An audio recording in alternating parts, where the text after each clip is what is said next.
Hello friends, short video today. We're looking at a SONY TAE-8450 preamp. This will not be a rebuild video. Eventually I will rebuild this thing right here. It's pretty much original. What we're doing today is replacing the dual cap which sits behind that supports this power supply right here. It's essentially the main filter cap for this power supply. And these things are again nearly 50 years old. They're about 50 years old right now, and they need to be replaced.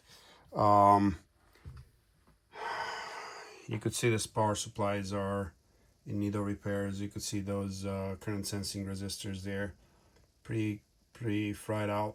That could be for multiple reasons, but having caps that are starting to be leaky could be one of them. In any case, so I will show you how this is mounted here. You see those 3 screws. Those mount into a cylinder can that has 2 caps inside it, kind of similar to this big guy right here that's in a SONY 8550. And so I'll pull it out. I'm going to put the camera down and we'll pull it out and you guys will see how it looks and what we're putting in its place. So just bear with me for 1 second here. Let me take this apart. I need 2 hands for this, so I have to put the camera down.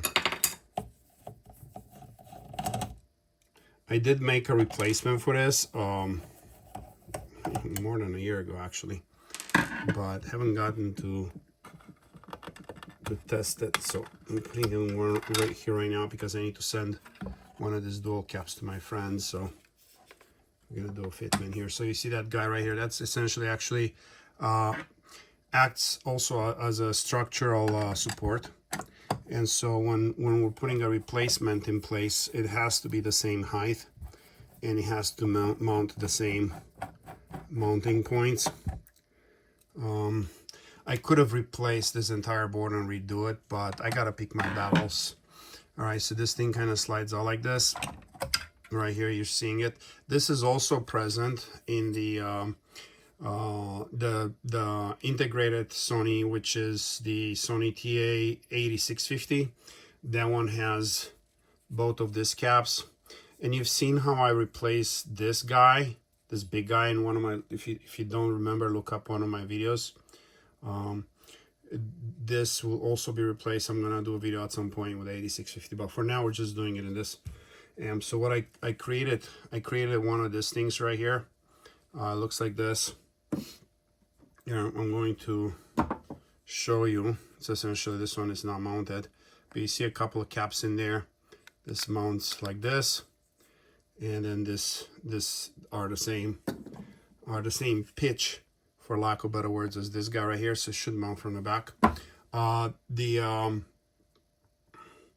going to do next is I'm going to put the camera on pause because I need to put a couple of holes in the chassis, which is not ideal, but it's a compromise, right? So I'm not putting all 4, just a couple of them, and we'll go from there. Maybe at some point, if I modify this, maybe if you guys have seen my video for the SONY 5550, where I mounted this type of assembly where it's mounted in the original screw holes.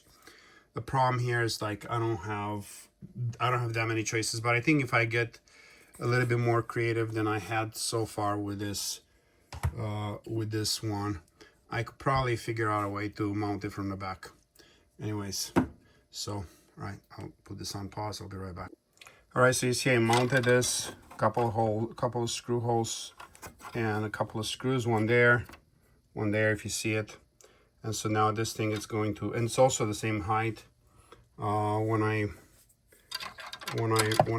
designed this, I had to make it the same height. The reason being is we have a determining factor that's basically a non-negotiable requirement.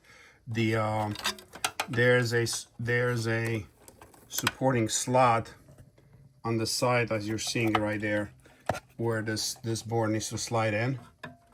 Therefore, the height, not just the location, are critical. And for me to get that location, see like how it fits there perfectly now. So I'm going to mount this, and I will show you guys how it looks in the end. Be right back. All right, so here she is. It's all sturdy. I mean, you could just flip the board, but the whole thing, it's all solid. It fits right in the slot where it's supposed to fit. You know, the old connectors could go back. Obviously, as I said to you, like, I'm not powering this up right now, but I need to rebuild this entire board.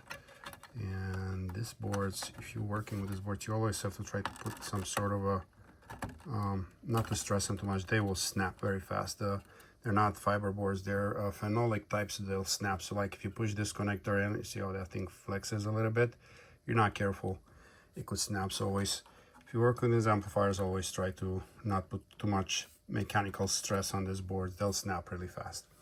All right, so that's it for today. Very short video. Again, maybe when we rebuild this thing, I'll take you through the entire rebuild process. But I need to send one of these things to my friend, so I had to make sure that it fits properly, since I have not tried this version before. I've done other things in the past, different approaches, but this one right here seems to be working really well. It's essentially nothing but a dual cap adapter. That's it. Nothing fancy with this one. Anyways, all right. Hope you guys enjoyed the video. We'll talk to you soon. Bye.